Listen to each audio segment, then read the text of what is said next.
oh my God, it's so terrible being Jewish. I mean, there's anti-Semitism. I mean, this synagogue got firebombed, and this politician has said something anti-Semitic, and this TV presenter has said something, and oh my God, it sucks to be Jewish. Everyone hates us. And he's like, what are you talking about? The other guy's reading the Times. He's like, we control the media, we control finance, we control politics, we're all rich. It's fucking brilliant being Jewish. Exactly. It's the same shit. COVID, vegan, environmentalism, virtue signal, holier than thou. It's just human nature. Wait a minute, who the fuck are you? And who gives a shit about what you have to say? And why you're just lucky to be here and you've only got this successful business or you've only got this in your life because it's just random. To intro this conversation, if it's okay with you, can I read out some of the topics you mentioned in the message? Yeah. So then the audience kind of knows what we're getting into. Yeah. What we might get into. No, of course, and we're rolling now. Yeah. Yeah. Okay. Go for it. You can also introduce yourself if you want. No, you do it. I'm curious what you're gonna say. Okay. Well, it's just the message you sent me. So you said, do you know what topics you want to cover? I guess things like growing up in Israel, growing up religious, and my on-off relationship with God. I'm not an atheist, but I've been very religious in the past. My eating disorder, I used to be 105 kilos. Marrying my childhood sweetheart, who I've known since I was 12, and then getting divorced after 25 years together, starting a new life at 40. Also happy to talk about anything you like, from politics, religion, more widely contemporary stuff, what it's like to be 40, clubbing, rave culture, therapy, mummy and daddy issues, being a father to twins, divorce, work-life balance, running a company. And then God, all of that stuff. I am so excited for this conversation. So, should we start with how you grew up? Yeah. So I guess it's not that orthodox, but it's like when you don't know anything different, you just think like everyone does this. It's not crazy or anything, but I was born in the UK, in London. I lived here till I was 5. Where in London? Northwest London, a place called Kenton in like Harrow. It's like up the Metropolitan line.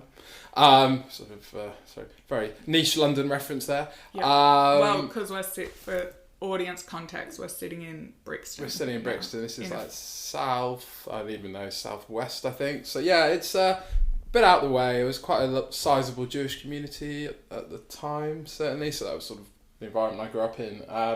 When we were 5 years old, we moved to Israel. As a slight aside, I just thought because my parents fancied a change and my dad's family were from Israel, I discovered years later that my dad's business actually went bankrupt. So he wanted to sort of have a bit of a change of scenery. So there were like other reasons behind our relatively abrupt move to Israel. His business? He was like a toy manufacturer, I think, or something like that. He always did random different jobs and slightly different businesses. He wasn't like running away from debtors. No, he wasn't. I don't think there was anyone coming after him. I think he was just a bit embarrassed about it. I think he was just like, London's, can be a tough place to live. He's a very proud guy. It's not unusual for Jewish people, particularly in the sort of modern orthodox religious-ish community, to what's called make aliyah, which really means to go up, where you move to Israel. It's quite a common thing, so it wasn't thought of as that unusual for a modern religious Jewish family in the UK. This is like 1985 to move to Israel. In fact, lots of friends of mine after uni have moved to go and live in Israel. Lots of people I know live in Israel. It's almost like an aspiration for any good Zionist growing up outside of Israel to almost aspire to go and live in the sort of home country. So from that perspective, it's not unusual. It sounds a bit more random maybe when you don't know the context. But I was interested years later to find there was another subcontext. It wasn't just because they were like, good Zionist Jews. Also, but my dad's family, a lot of them did live in Israel. He moved there when he was younger as well. His mum was there. So it wasn't like such a random thing to do for us. We moved there when I was 5. And had he always... So his family was from Israel, but had he grown up in London? Not quite. So he was, again, these are all things when you're little, you think, oh, this is normal. But my dad was born in 1948 in Khartoum in Sudan, which is the capital of Sudan in North Africa. again, I thought that was usual for lots of random Jewish people to be born in Sudan, but actually lots of Jews came from the Middle East, North Africa, but Sudan was a really small Jewish community, so it's quite unusual to have Jewish people from Sudanese background. Wow. How long had his family been there? So his mum was born in Sudan, his dad was born in Egypt, and they came over like, I don't know, 100 years earlier. I think his mum's parents, if you like. So, but yeah, potentially his grandma was even born in Sudan. They do go back a bit, but his dad, his father, was from Egypt, and he actually came to Sudan as an arranged marriage to marry my grandma and take her back to Egypt. So this would have been in like, I don't know, 1930 something. So that's the background. Sephardic. So that means we're Sephardic, yeah, which literally means Spanish, but basically people who come from the sort of like Orient, Middle East. It's kind of a funny story as a tangent, because my grandma was 14 when she got married to my grandfather in Sudan in about 1945. So 100 years before that, where had they come from? Yeah, so they'd been in Sudan for a while. Previous to that, I believe, and this is all a bit unclear because lots of things in my family are unclear, and you kind of like don't ask these questions and later on in life. I think I had a lot of family that came from Italy. So if you follow like the history of the Jews after like the Roman exile, if you like, if you go all the way back when they left Israel back then and moved into places like Babylon, which was now Iraq, and Persia, which is Iran, and all those different areas, and then into Spain. Most of those Jews went to Spain, which is why they're called Sephardim, because in Hebrew, Spain, Sepharad is Spain, so they're Spanish, but actually before that, a lot of them came from the Middle East. What happened is a lot of Jews went to Germany, which is the Ashkenaz Jews, and then the other Jews went to Spain, which is the Sephard Jews, if you like. They all initially came from the Middle East, way back when. Really? Even Ashkenaz? Yeah. So I mean, with the original Jews, if you go back to biblical, I'm not a believer anymore. But if you go back to biblical times, the Jewish people were formed, if you like, in Egypt when they were slaves to Pharaoh and all of this kind of stuff. A lot of that is based on historical fact. A lot of it is sort of adapted, if you like, for based on biblical stories and things. But ultimately, the history of the Jewish people comes from Israel and in and around Israel. Without getting too political about that's obviously why there's a big issue at the minute with Israel, Palestine, whatever. So my family were part of those, as all the Jews did who moved into, I guess, Europe, I think, lots to Spain, lots to Germany. And then from Spain, they spread out. Some went to Italy, Netherlands, places like that. So lots of Sephardic Jews come from those parts of the world. And I think my family was Italy, and then Italy to Egypt, and Italy to Sudan. Wow. And they would have gone to Sudan for like business opportunities. Trade, business. Yeah, Egypt had a huge Jewish population, and one of the biggest, the great synagogue of Alexandria, one of the most famous rabbis in history, Maimonides, known as the Rambam in Jewish. He's also a big philosopher in Islamic culture. He was the chief doctor to the whatever he's called, the king of Egypt or the sultan of Egypt, or I'm not sure what the right terminology is, but there was huge sort of Jewish populations in places like Cairo, Alexandria, and they all followed the Silk Route. It's very similar to, I guess, people from other Eastern backgrounds. A lot of people end up in India and in Bombay and in places like that. And my family, not entirely sure how they ended up in Sudan. It's a good question. But they did on my grandmother's side. My grandfather was more from Egypt. He thought he was coming to Sudan to get his trophy 14-year-old wife, who, by the way, was also his first cousin. Which, again, these things sound normal when you're like a kid, but it's a bit weird now. And they were Orthodox? So, yeah, I mean, back then, there wasn't really Orthodox. I don't know how deep we get into the different denominations of Judaism, but everyone was pretty much Orthodox until Germany in like the 1900s, when the more progressive reform Judaism was, if you like, developed out of the traditional shackles of traditional Judaism, if you like. But the Eastern people, and certainly people going back pre like 1800s or whatever, everyone was Orthodox. There weren't these different types of denominations. Really, there was just Ashkenaz and Sephardi. But so they would have been kosher and sheep. I'm not sure. I think over the years these things. I mean, we didn't come from a religious rabbinical family. I don't think there was a lot of adherence to the kind of strict letters of the law. I think they did Passover seders. I don't know how easy it is to be kosher in Sudan in the 1920s, 30s. Did they slaughter their own animals, or did they get it from a lot? You know, I wouldn't have thought. I don't think my dad certainly didn't grow up with any religious knowledge training and didn't grow up religious. Where that fell away, I don't quite know. At some point, it would have got diluted over the years. So your dad, so he was born in Sudan. So he was born in Sudan in 1948 because, interestingly, my grandma, who wasn't so up for this wonderful idea, she put up with marrying her 14-year-old first cousin, she was 14, her much older first cousin. How old was he? But she was like, fuck that, I'm not going back to Egypt with you. And she insisted, she actually ran away at one point when they were trying to get back to Egypt. She insisted on staying in Sudan with her family. So unusually, he then moved to stay with her and her family in Sudan. And that's when my dad and his brothers and sisters were all born in the Sudan. How old was she when she started having children? So she was 16, 17, I think. And how old was he? It's a good question. I'm not that much older, 5-6 years older, I think. Okay. Something like that. And so then how did they end up in the UK? So in 1965, I think, give or take, there was a civil war in Sudan, which you're still seeing the remnants of now with the massacres in Darfur and things like that, where basically there was an Islamic revolution. Well, I think the Islamic population minority kind of like revolted against the black population. I'm not 100% clear on all the history and the politics, so please don't shoot me if I get any of the details wrong, but there was a civil war. As ever when there's war, the Jewish population suffers. There was also, around this time, Arab nationalism building up with the wars between Egypt and Jordan and the newly formed State of Israel, which formed the year my dad was born in 1948. So Jews in Arab countries were at severe risk all over. There was huge exodus, massive fleeing and war and conflict. That's, a lot of those Jews moved to Israel. So as part of that civil war, my family were not safe. So they were very wealthy, I believe, in Sudan. I've seen pictures of owning land and having sort of like property and things like that.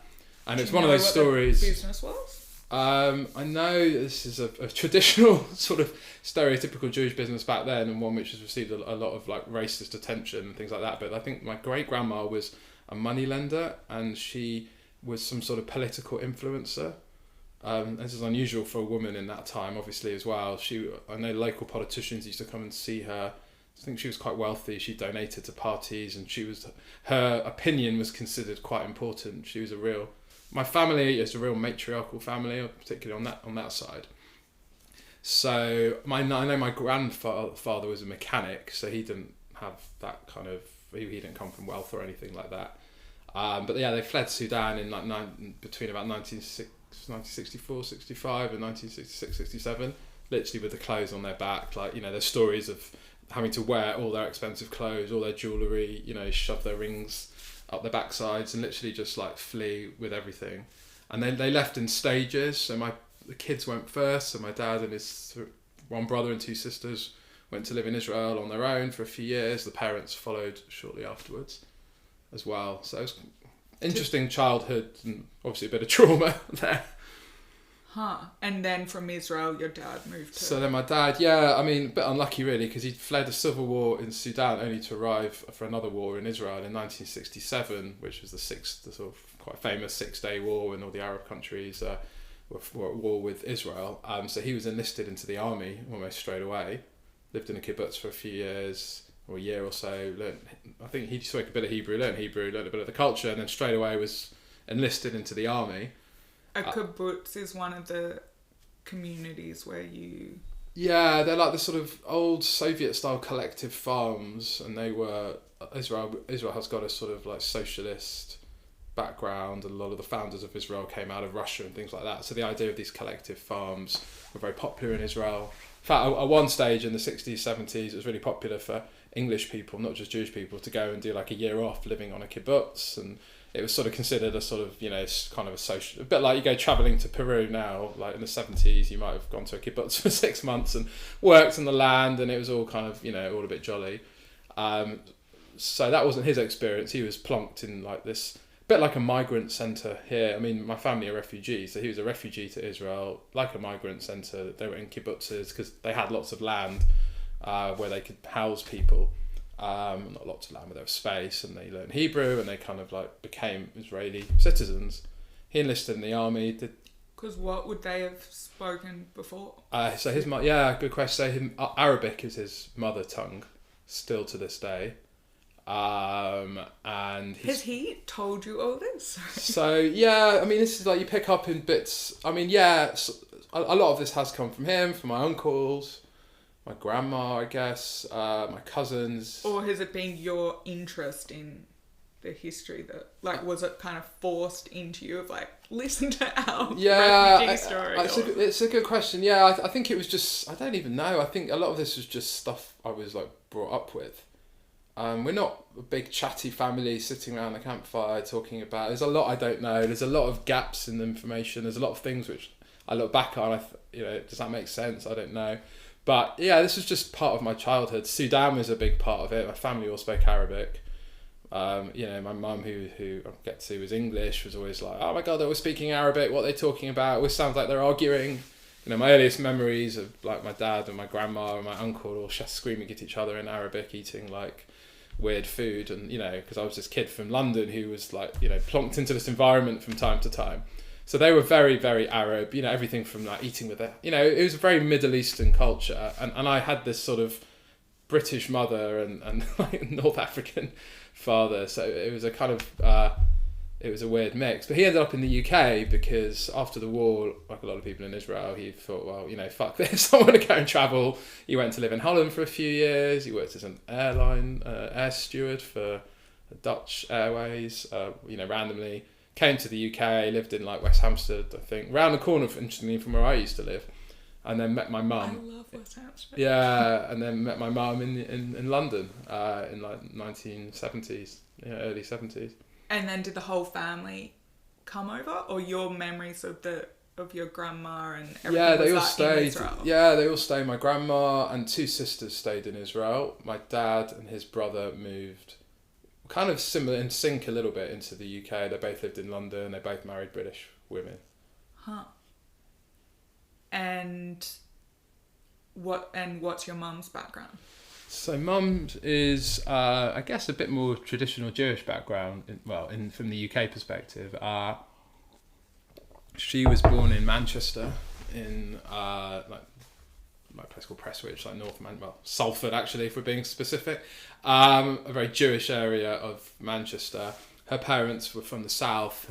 Her dad, my grandpa Phil, who's a kind of big inspiration in my life, was born into a very poor, very large family in Stamford Hill. Obviously there's a very large Jewish community now, but in those days it wasn't an ultra-Orthodox Jewish community, around sort of Hackney way.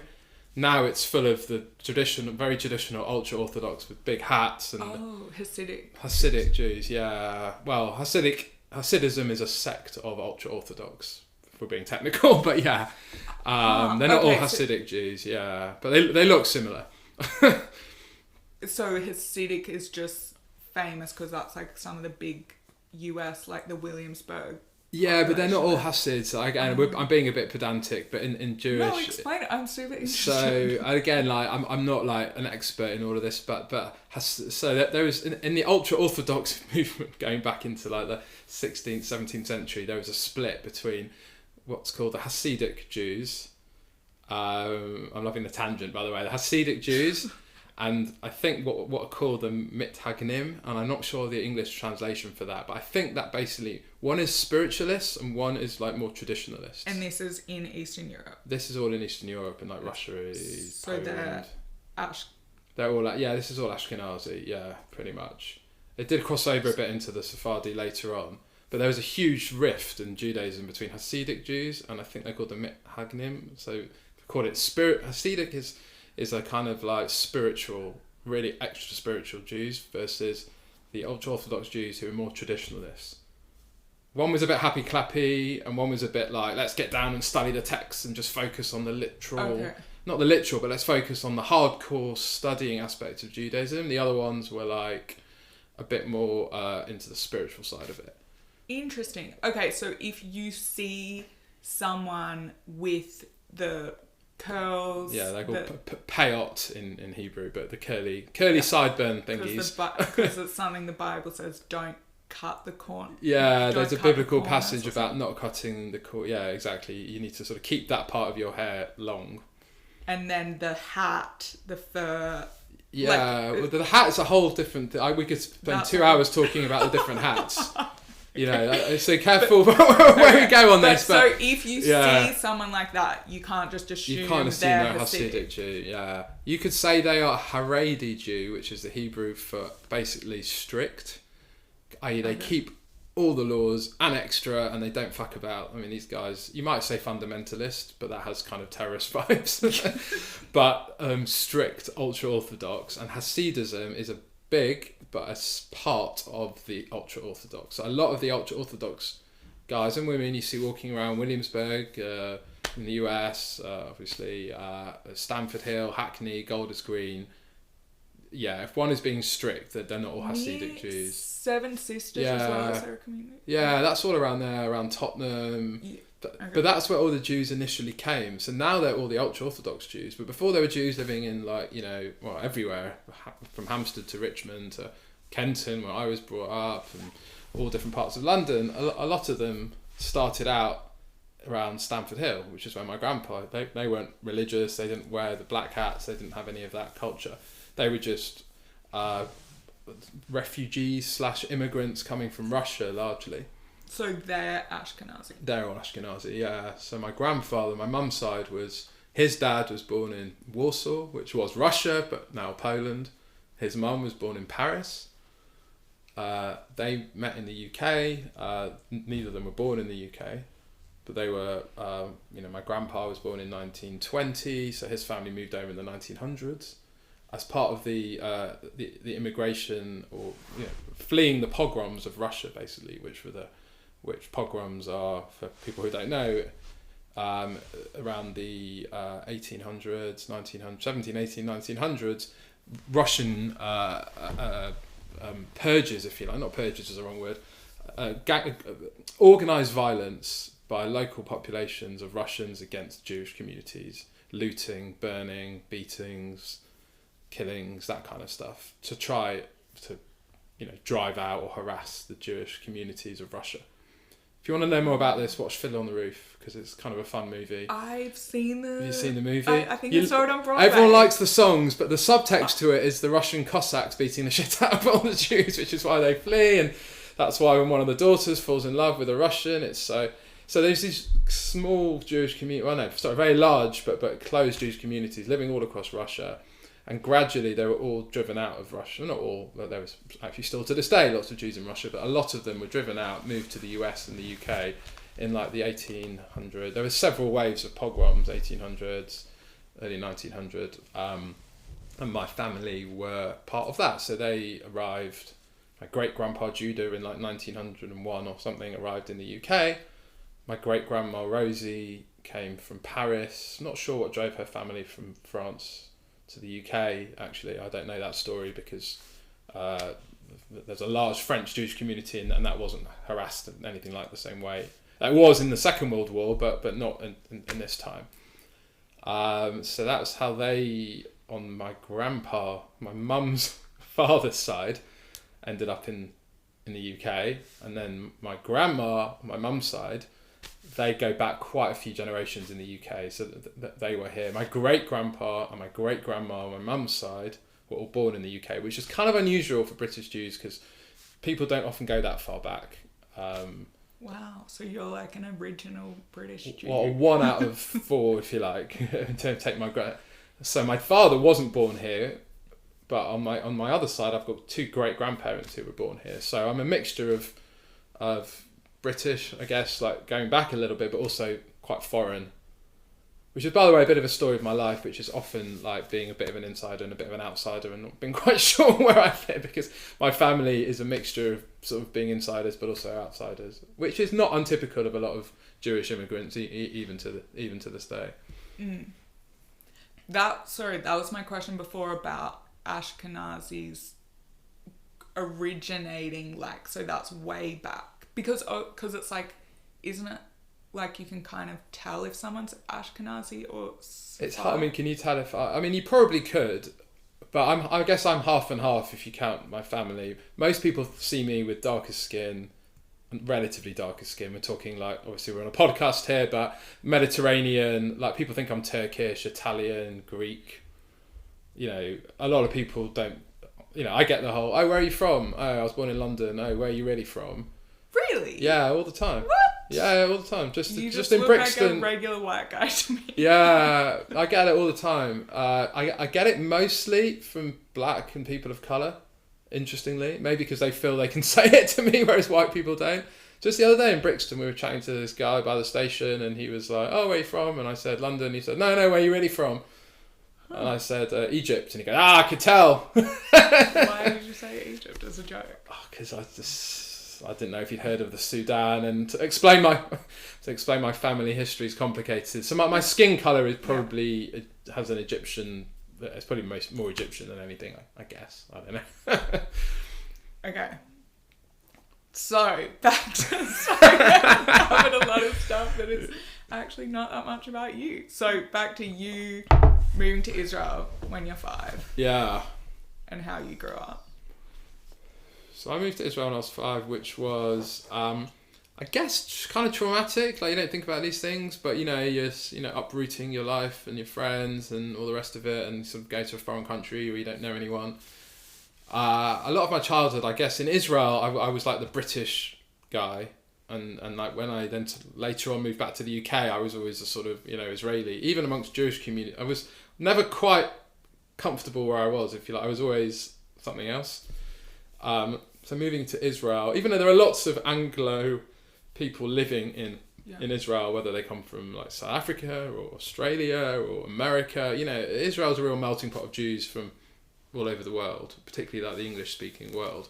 But still, you're in a different country, different language, different school system, and it was a bit of a. Were you in Tel Aviv? No, we started off in Jerusalem.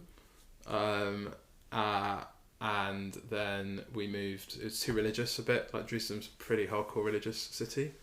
And then we moved to Netanya, which is a seaside town, nicknamed Britannia because lots of British Jews live out there.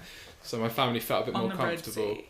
No, Red Sea's way down south. Sorry. Yeah, it's on the Mediterranean. It's about an hour, not even, half an hour drive from Tel Aviv, 40 minutes north of Tel Aviv maybe. Okay. So Israel's teeny tiny. Yeah. I've been to Tel Aviv, Jerusalem, and I don't know. You wouldn't go to Netanya. No, I've been to I've been somewhere on the what's the place on the Red Sea that? Eilat. Yeah. Eilat. Yeah. So Eilat's a little seaside holiday resort. Netanya is. Then you cross into Jordan. Yeah, it's like a port. I don't know. Haifa's a big one. I think it's got a port. I don't know. It's like a coastal town. Lots of British Jews have got holiday homes there and that kind of stuff. So yeah, we lived there. So even within Israel, I'd moved around. I'd moved houses already twice in London between the age of 0 and 5. In the same area? Yeah. So, and then Israel was Jerusalem was my 3rd house, and then Netanya was my 4th house. So it was a lot of moving around, I guess, in my childhood. And how long did you stay there?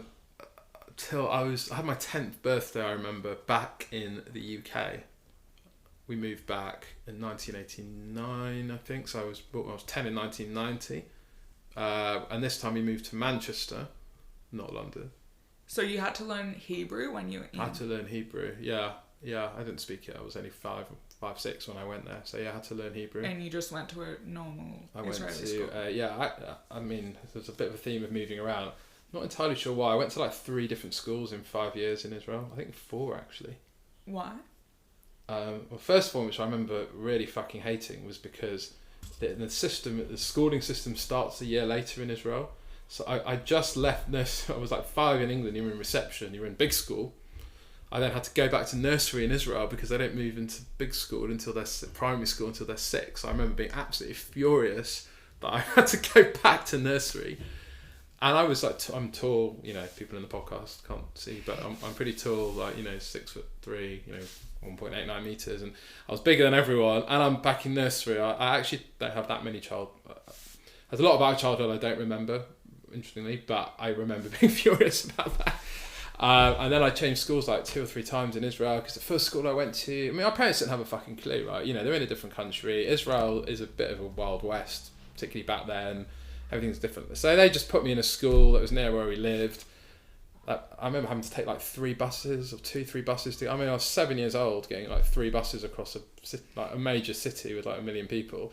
It's like nuts when you think about it. You know, I've got kids, and you make them text you. They're teenage girls, and if they don't text you when they're at the bottom of the street, you have a shit fit. And like, you know, I'm like 7 years old crossing cities on buses, and you know, it's kind of mad. But we then moved to another school which was nearer, but then my parents wanted to move out of Jerusalem because it was the area was a bit too intense and too religious, so I moved to another school in this place called Netanya.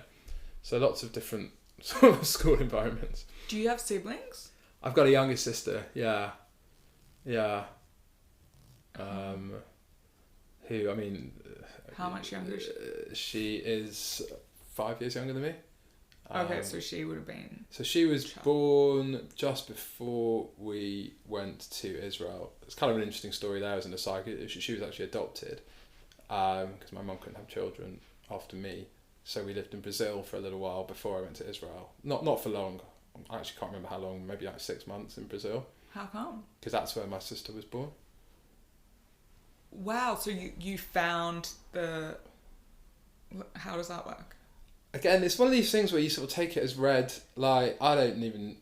so my parents... All I know is that, you know, 1 minute I'm in England, next minute I'm in Brazil, and I've got a sister.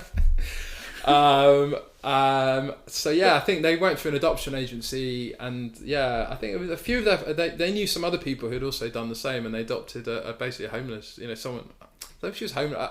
Someone whose mother wasn't able to look after her in Brazil. She was a baby when she was adopted. And so they felt like we should stay with her in Brazil. Well, I think they had to stay for a while to do all the paperwork. You can't just rock up in Brazil on holiday for a week, pick up a baby and come home. So, which are the things you think about when you're a kid, but like, so we had to stay there, and there was like, I don't know, there's a lot of admin, and I think they had to wait for her to be born. I think they adopted her, I think they knew they were adopting her before she was born, but the exact time frame, lots of things in my family, I've got a high level overview, and you might wonder why I'm not more curious, but I have a difficult relationship with my parents, I guess, and some of these things, when you're younger, you take it for granted, and later on in life, but it was all very open. I mean, like, you know, it was, my sister knew she was adopted, everyone knew, we talked about it, it's very much owned, and they handled that. I think my sister might have a different view, but I think they handled that very well in terms of it was almost so normal, I didn't even think to ask any questions about it. But yeah, we were in Brazil for a while, and then like 3 to 6 months, I can't quite remember exactly, moved to the UK, and very shortly afterwards went to live in Israel. So she's Brazilian but grew up in Israel. She's but Brazilian, born in Brazil, bit of time in, yeah, exactly. She had a Brazilian passport, I remember. I'm sure it's expired now. Wow. So she's got like an interesting story there, but it was all very like owned. It was very much talked about. It was like never seen as a taboo. It was, you know, it was just very much like, yeah, she's my sister. She was just born in Brazil. And then why did you move back to the UK? So my dad found it difficult to, as I understand it, again, you don't ask too many questions when you're 10, but I think he found it difficult. He always said it's a tough place to work, Israel. It's a tough place if you're Israeli. My dad wasn't actually Israeli because he was actually Sudanese. He was Arab, if you like. And then it was a tough place. I think he had a job there. It's a totally different industry after the business in the UK didn't work out. And I think he just really struggled. Israel's a tough culture. It's quite aggressive. It's pretty hard if you're not like in the sort of hardcore. It's a bit different now.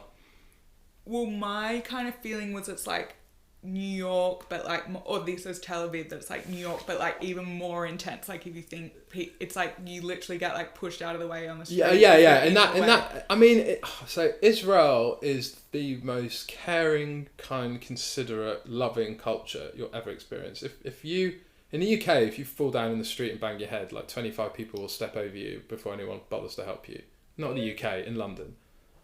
Yeah. Like, no one gives not a like shit. New York. New York's like no, similar if you're vibes. like, but London, I feel like people help you with like your luggage on the tube. Maybe that. But I mean, I was talking to someone the other day actually, a client who came to see me for a meeting. He was 20 minutes late because he had to call in an ambulance for someone who'd fallen over, and he said like she'd been sat there for like 15 minutes and no one had helped.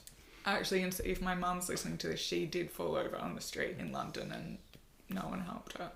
So obviously it's not, and by the way, London is very different to the UK as a whole, and even London's got different parts to it, but generally speaking, yes, that kind of like big city, London, New York, but Tel Aviv isn't like that. If people are very, not just Tel Aviv, Israel, but Tel Aviv because it's the metropolis, they're very kind of caring like that, but in terms of like doing business there, working, it's tough, it's aggressive, everything needs to be yesterday, it's a people are very direct. Ball-breaking sort of place to work, yeah. Oh my God, yeah, I remember I worked for an Israeli, a manager where I was working in New York was Israeli, and it was like, it was just like on a call with a client, he's just like abusing me for like...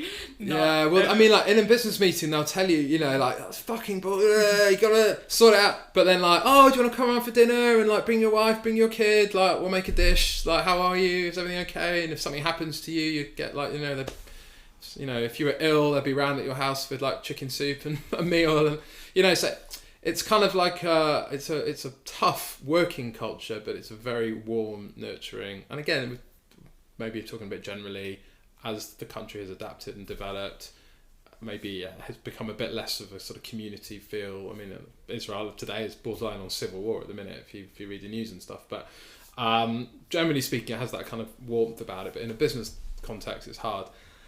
I don't know exactly why they left. I mean, maybe there's something I don't know, which wouldn't surprise me with my family, because you never quite know. But yeah, when I was 10, it was like, yeah, we're moving back to England. I'm like, okay, we've just got settled in Israel. Now we're back to the UK. All right. So were you sad to leave? It's hard to remember. I mean, I've thought quite a lot about my childhood, like when I've been in and out therapy, just trying to like get a few things fixed in my head the last few years, and obviously this gets talked about a lot, and there's a lot of gaps in it, but I do remember crying on a bench when we were told we were leaving Israel and moving back. But that could have been when I was told we were leaving England and moving to Israel. Either way, yeah, I think it was hard. And then when I arrived in the UK when I was 10 in Manchester, because my mum, I just couldn't quite get on it before, but my grandpa moved to Manchester with my grandma, who was from London, actually Essex, and they had a very successful business. My grandpa in Manchester, my mum was born in Manchester in 1955 or whatever, and they settled in Manchester. What was the business? He started out like, it was like 12 of them in a tiny little bedsit in Stamford Hill, and him and his brother kind of were market traders. They sort of hustled their way up to basically founding one of the biggest like supermarket cash and carry chains in the UK, which was went through different guises, but they took it public on the stock exchange in like the 70s or something like that, and they did. I'm not sure what's left of it. I think a lot was down in the casino. I think my grandpa actually opened the first casino in Manchester as well. There's a joke about, I don't know, usually the house always wins. I'm not 100% sure if that's the story of my family. But he had a good time, my grandpa, certainly, and worked hard and was very successful. And so, yeah, my mum was born in Manchester, and her family, her brother, and, and London is a pretty difficult place to live and work even today, and obviously they tried it in London, didn't quite work out, tried it in Israel, didn't quite work out, so Manchester, I think mum was a bit homesick, so we moved to Manchester. Was your mum working? Or not in Israel, no, she didn't speak Hebrew. She wasn't working in Israel. She worked in... Did she find it hard? Well, she did, but the kind of family joke was that you think mum would find it hard and dad would be alright because he was fluent, he had lived there, but actually dad found it harder. And mum actually had, I think, settled into a kind of like, it was a kind of nice middle class, like, you know, stay at home mum vibe in a nice little seaside town. I think she kind of quite liked it. Lots of English people. Oh, okay. She kind of had an expat. All our friends were expats. It was a nice. We had a really nice. That was probably our most like affluent time, actually, ironically. But then I think Dad's job didn't quite work out, so then they came back. So she had quite a nice. It was a nice life. It's like, you know, living by the sea and a nice country club we used to go to. Everyone was like English speaking. Just Dad having to go into like the city and like, you know. What was he doing? I think he was working for a shipping company. Again, he's done like bits, you know, slightly different random jobs, but he worked for a shipping company, I think, in Israel, which was hard, I think, for him. Okay, so then if your mum was enjoying it there, or he yeah, was I think like, Dad was like, I can't. I don't know. I mean, did he even lose his job? I don't know exactly. But they ended up in Manchester. Yeah, he ended up in Manchester. Like, I don't. Yeah, it's maybe I'll ask. It's funny. You may think I'm uncurious. I just I find it quite hard to talk to my parents, is the truth. And after a while, like, you know, you sort of don't really ask anymore. But you know so much. I would say you know so much more than the average person about their ancestry. Like, yeah, it was interesting. I might be able to trace my family back further, but like, basic question like, why did we leave Israel in 1990? Yeah, but people don't ask these things. Yeah, you don't. It's almost weird to ask it when you're 40. Dad, by the way, I mean, I could do. Maybe it's a conversation. Maybe I'll ask him next time I see him. We could get him on the podcast. That would... No, but this is like me talking to my dad on the podcast. It's like I learn things, but then also like my mum learns things. Yeah. And for other people, they've said that like when they've listened to their partner or who they've been married to for however many years, and they're like, "Wow, I had no idea that about that thing that happened, you know, in their childhood. Because why would you ever do what I'm doing?" Yeah, make someone talk to you for an hour about their childhood. Yeah, no, totally. So we ended up in Manchester, which in hindsight was great because I actually feel more Mancunian than anything, even though I've only lived in Manchester for full time, if you like, 8 years of my 42 years. And even though you don't really have the accent. I can put it on. I can put it on. No, too much pressure. I've got to be surrounded by my Mancunian mates, but well, that's the thing. Like in Manchester, when I arrived in Manchester, I wasn't seen as a Mancunian. I was seen as a Israeli.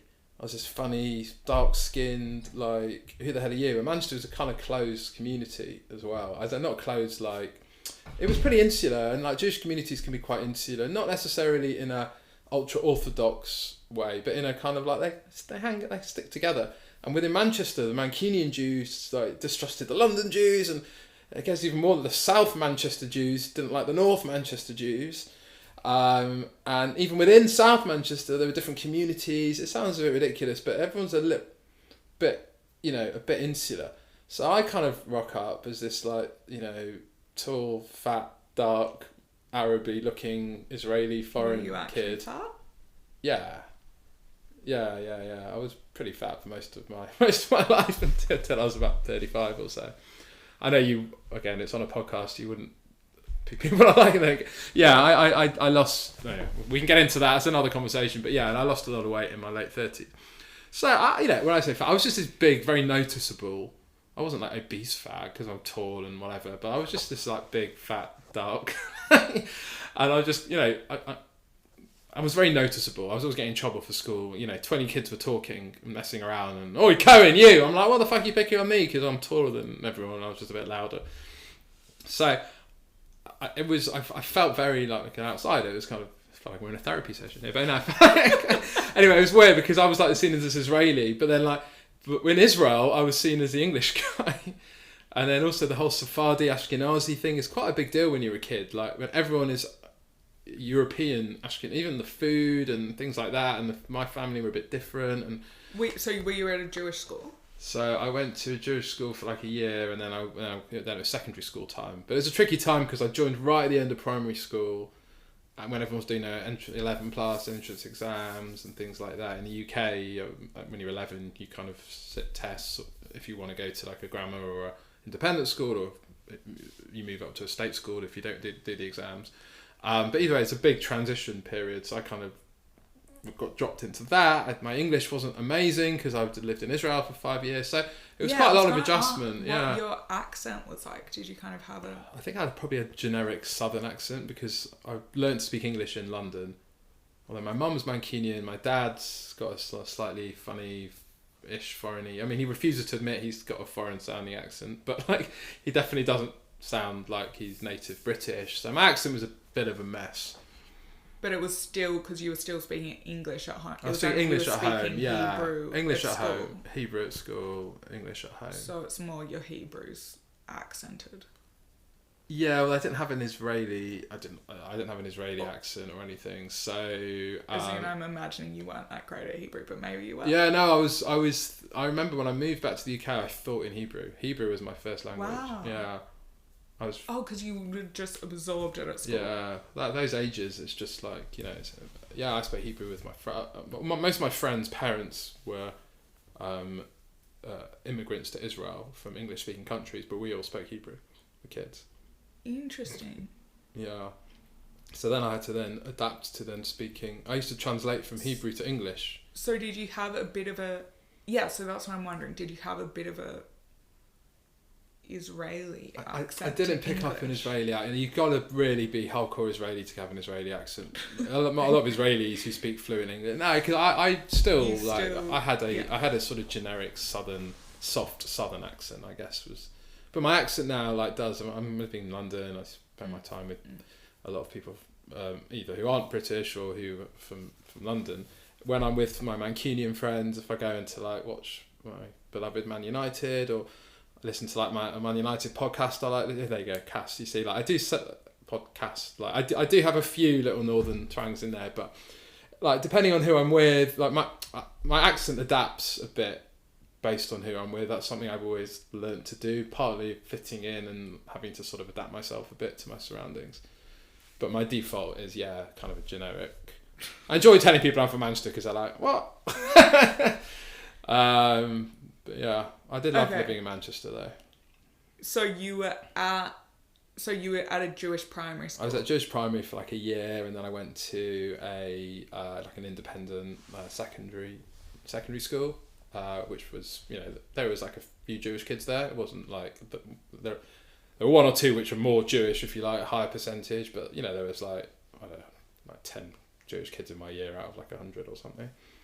And yeah, it was just a regular. Actually, it wasn't a regular school. It was a fucking weird school in hindsight, but it was whatever. It was a regular sort of secondary school.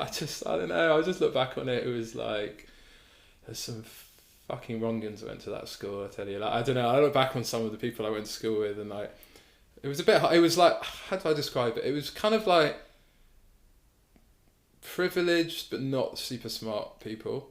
Because it was a private school. It's a private school, so it was fee paying, but it was the second or third division, if you like, of the private schools. I tried to get into the best private school, Manchester Grammar, and there were 2 tests. I passed the first test, but I failed the second test. And I was a bit upset, but I was well, I have only just moved into the UK. It's kind of hard to pass 11 plus. It's a lot harder now. I've just gone through it with my kids. But, so I was I didn't give myself too much of a hard time over it. And he said I had to pass an exam to get into this school. It's called William Hume. But it was just the way I describe it was because I changed schools for sixth form, I got into the best school for sixth form. I was really pleased with that. That was the highlight of my academic achievement, by the way. I was I'm still dining out on that. But William Hume was you got teased for being smart. If you knew the answer, you got the piss ripped out of you, as we'd say in Manchester. You got teased for being a geek, goody two shoes, clever clogs, whatever. At Manchester Grammar, you got teased if you didn't know the answer. You got teased at both, but it was just a different so it was kind of a bit rough. It was also mixed school, which was interesting. I hated going to school with girls. They were fucking terrifying.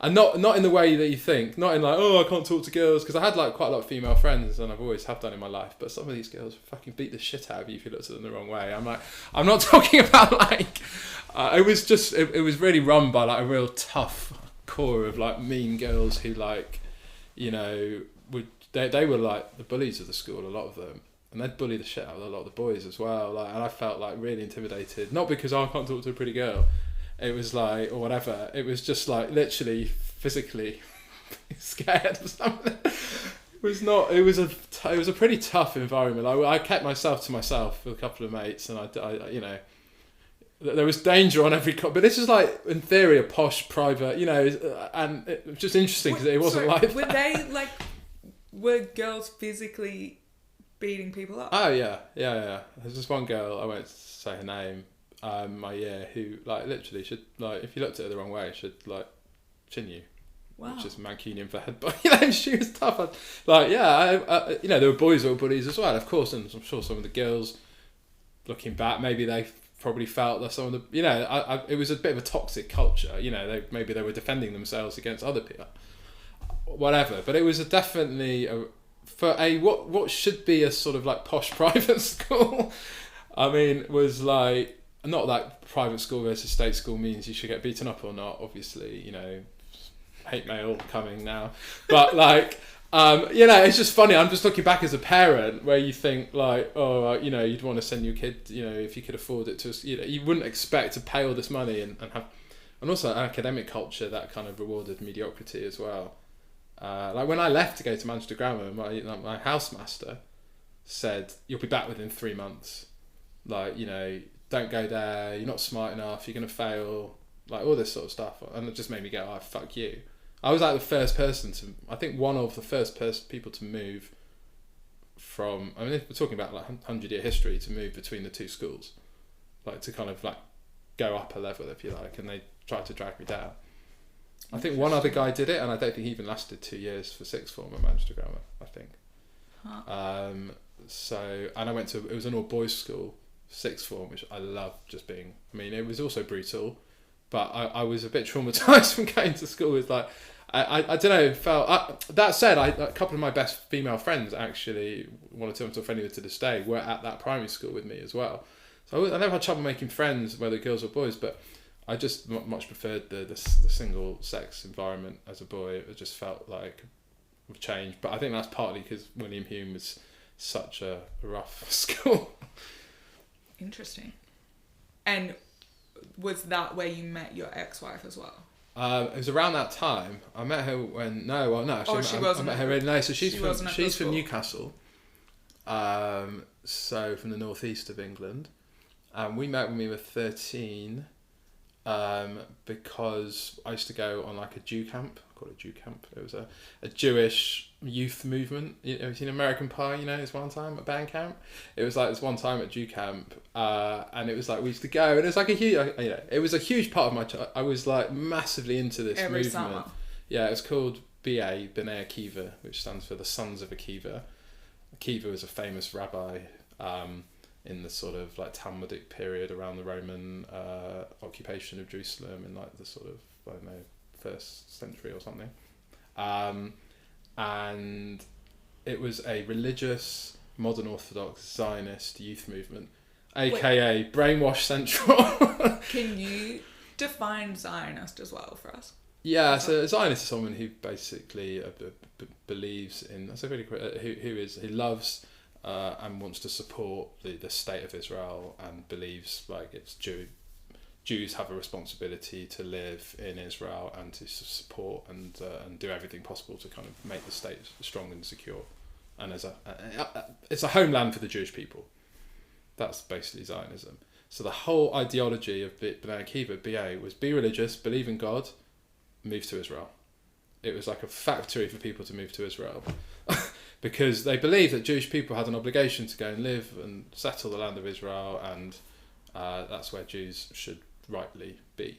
Which is basically Jewish religious thought generally believes that, but this was like a kind of a modern take on it, and it was very pro-Zionist. And believing that Israel should be a religious state, specifically? Should be a state run on the principles of the Torah, which is like the Jewish Bible, if you like. Not a fundamentalist, so very much democracy, rule of law, equality, to the extent that you can have that with a religious state, not fundamentalist. So it, again, we're getting into the denomination of, we talked about the Haredi or the ultra-Orthodox Jews with very strict interpretation of the laws and the black cat. That's not what B'nai Akiva was. B'nai Akiva was modern Orthodox. So you can be living in a modern world, very comfortable mixing between secular and religious.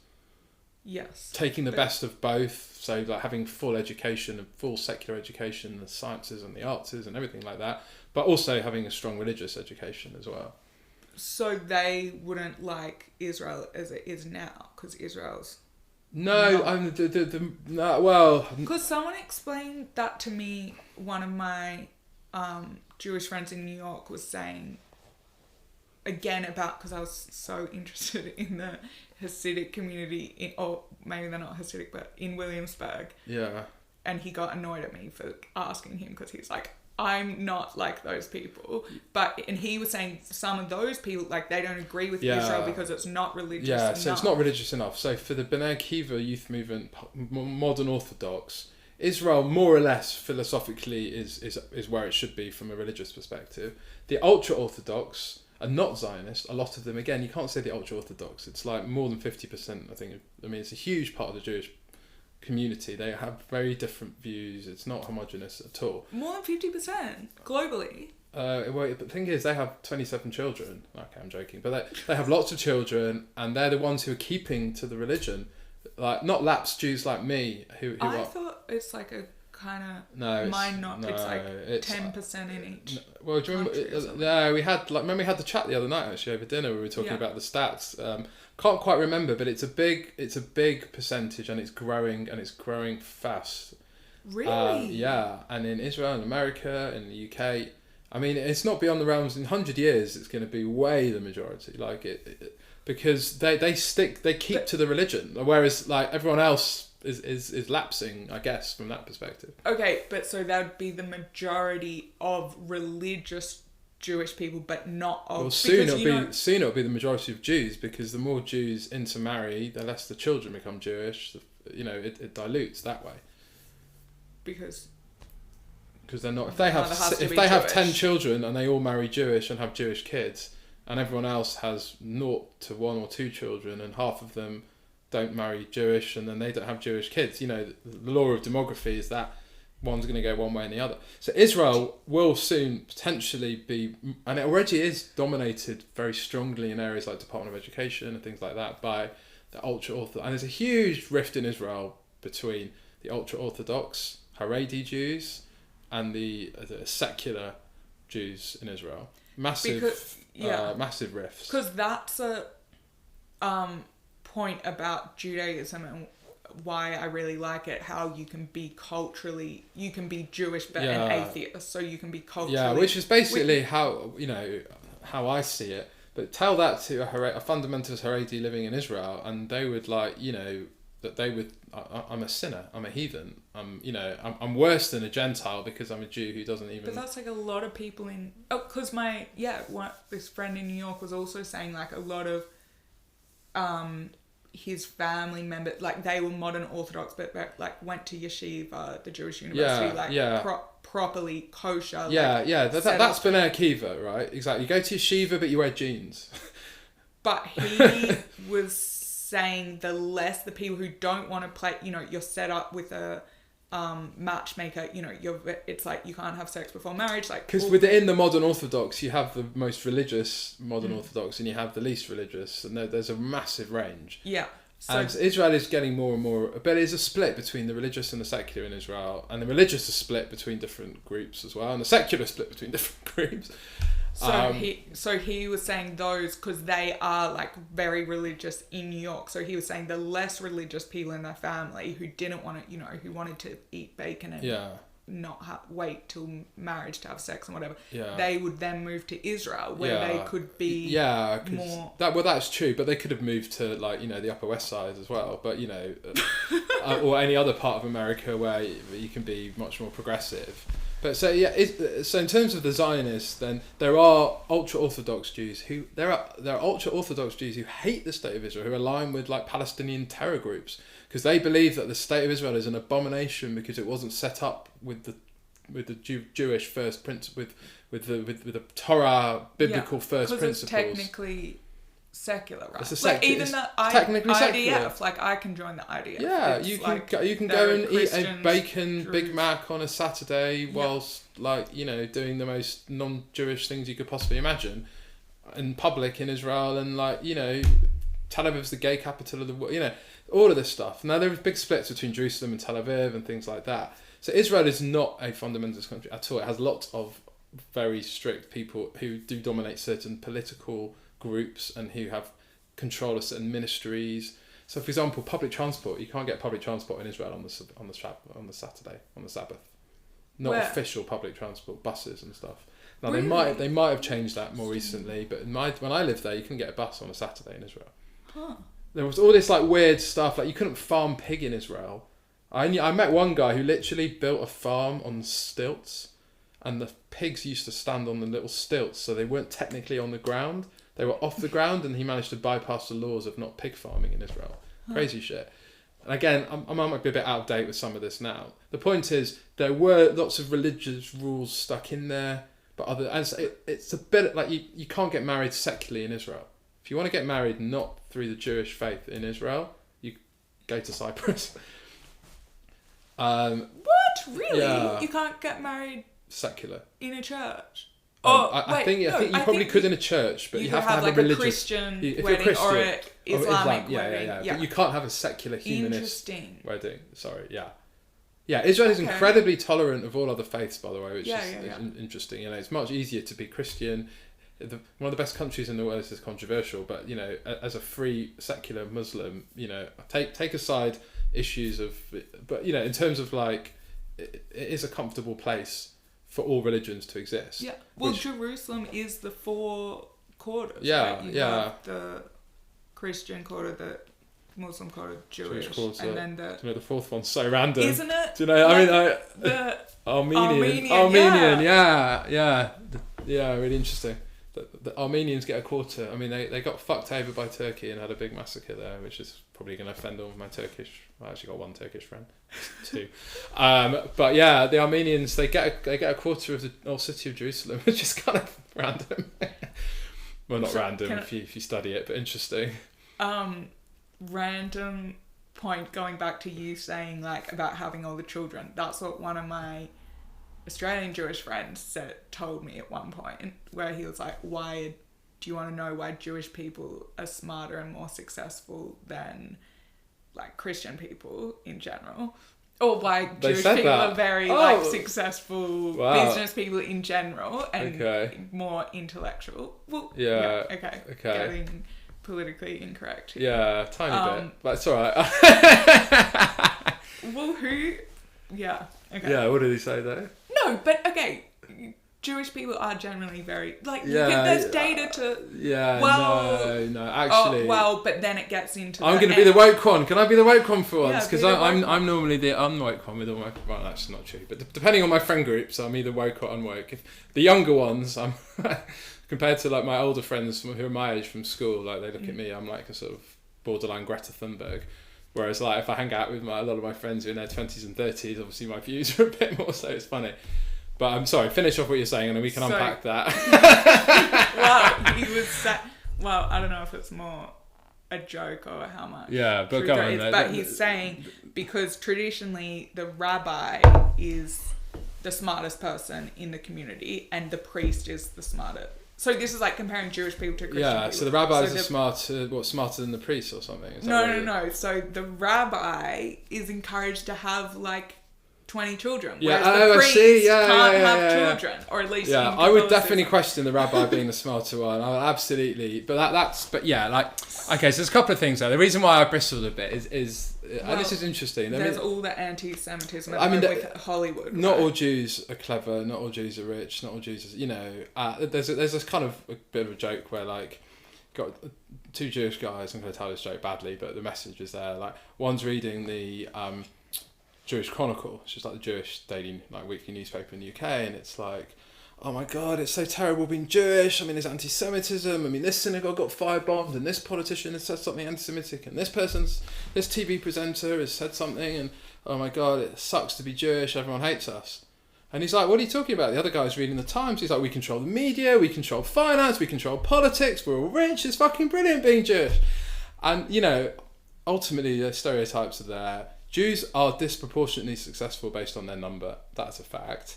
That doesn't mean that every Jew is clever. That doesn't mean that there are more Nobel Prize winning Jews per capita, I think, than any other group, etc. There is a concentration of wealth in the Jewish community. There's also horrific poverty. Go around in the UK, places like, we talked about Stamford Hill, where my grandpa came from. Now, I mean, you know, it's not a wealthy area. Go to parts of Israel, America, there's like real deprivation. You know, there's a big article in the Times last week about illegal Jewish schools where, like, you know, they're kind of like rat-infested hovels taught by people who don't have any you know, educational background. So there's massive inequality, and it's definitely, and there's also every type of economic demography within the Jewish community, and it is a bit of a trope that, because why that's important is that there's a huge amount of anti-Semitism against Jewish people. Always has been, probably always will be. One reason why people don't take that anti-Semitism seriously is they consider Jews to be powerful and rich and successful, and therefore they're not really, okay, fine, yeah, people are a bit anti-Semitic, but it's fine because you've got a big house in Hampstead, so deal with it, right? As opposed to you live in a town, you know, a council flat in Brixton, and because you're black and whatever. So obviously not all black people live in a council house in Brixton, but like the perception is that, you know, black people in Brixton may not be as successful economically as Jewish people in. So therefore, we shouldn't feel as bad about if there is some prejudice, it doesn't really count because they're not really a minority. They're not really a deprived minority. So that type of language is really, really important. That goes back all the way to, like, you know, tropes about Jewish people being. I talked about my great grandma being a moneylender. Well, some were, and they were.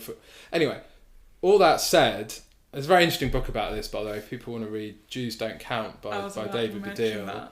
Which brings us into the forefront, and a lot of the issues around Jeremy Corbyn and things like that, and around, you know, I can't be anti-Semitic. I don't have a racist bone in my body, because he didn't consider being, you know, anti-Semitic as being racist, because Jews don't count. That said, I understand what you're saying. And Jeremy Corbyn, who I told you that story, that me and your lovely girlfriend saw Jeremy Corbyn speaking at Cambridge with another person who was like a Marxist type pro Jeremy Corbyn. Like, it was just such a funny situation. And the president was Jewish, the president of the union. He was interviewing him, and then it was it's kind of interesting because, like, we talked obviously a lot about, more than I probably thought we would, because I actually wear my Judaism pretty lightly. It's a big part of my life and my history and my story, and obviously growing up, like, telling you a bit about where I come from, you know, it is unavoidable and it's part of my life, but it used to be a much bigger part of my life. But actually now, whilst I don't see it as irrelevant, I don't see it as defining me, and I don't see it as big a deal as I used to, which is kind of interesting. But obviously we spent a lot of time talking about it, but obviously there are things there which are emotive to me, but at the same time, like, you know, I used to probably define my identity, and then now I think it's just a sort of interesting quirk of my family tree rather than something which is like so significant in my life. What, Judaism used to define your identity? Yeah, because the world I grew up in, being Jewish is everything. It's like, you know, used to have this like question: are you a Jewish Brit or a British Jew? And I definitely felt like a Jewish Brit for most of my life. I was Jewish, but I happened to live in Britain because my family came from all over, and I wouldn't probably stay in the UK. I had aspirations to maybe go and live in Israel. I was on that kind of like path.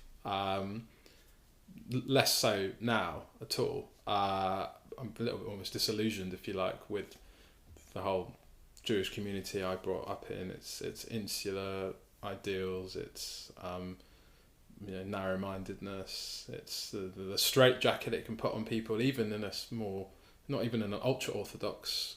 That's, you know, very different. You know, if you see that TV show Unorthodox, which was an amazing Netflix program about, I think in Williamsburg, a woman who managed to escape. I didn't have to escape physically, but I had to escape emotionally and ideologically and mentally from that world, and that was a pretty tough, traumatic, even if it wasn't a physical escape, if you see what I mean. Still living in London, I'm still like you know, I haven't had to run away.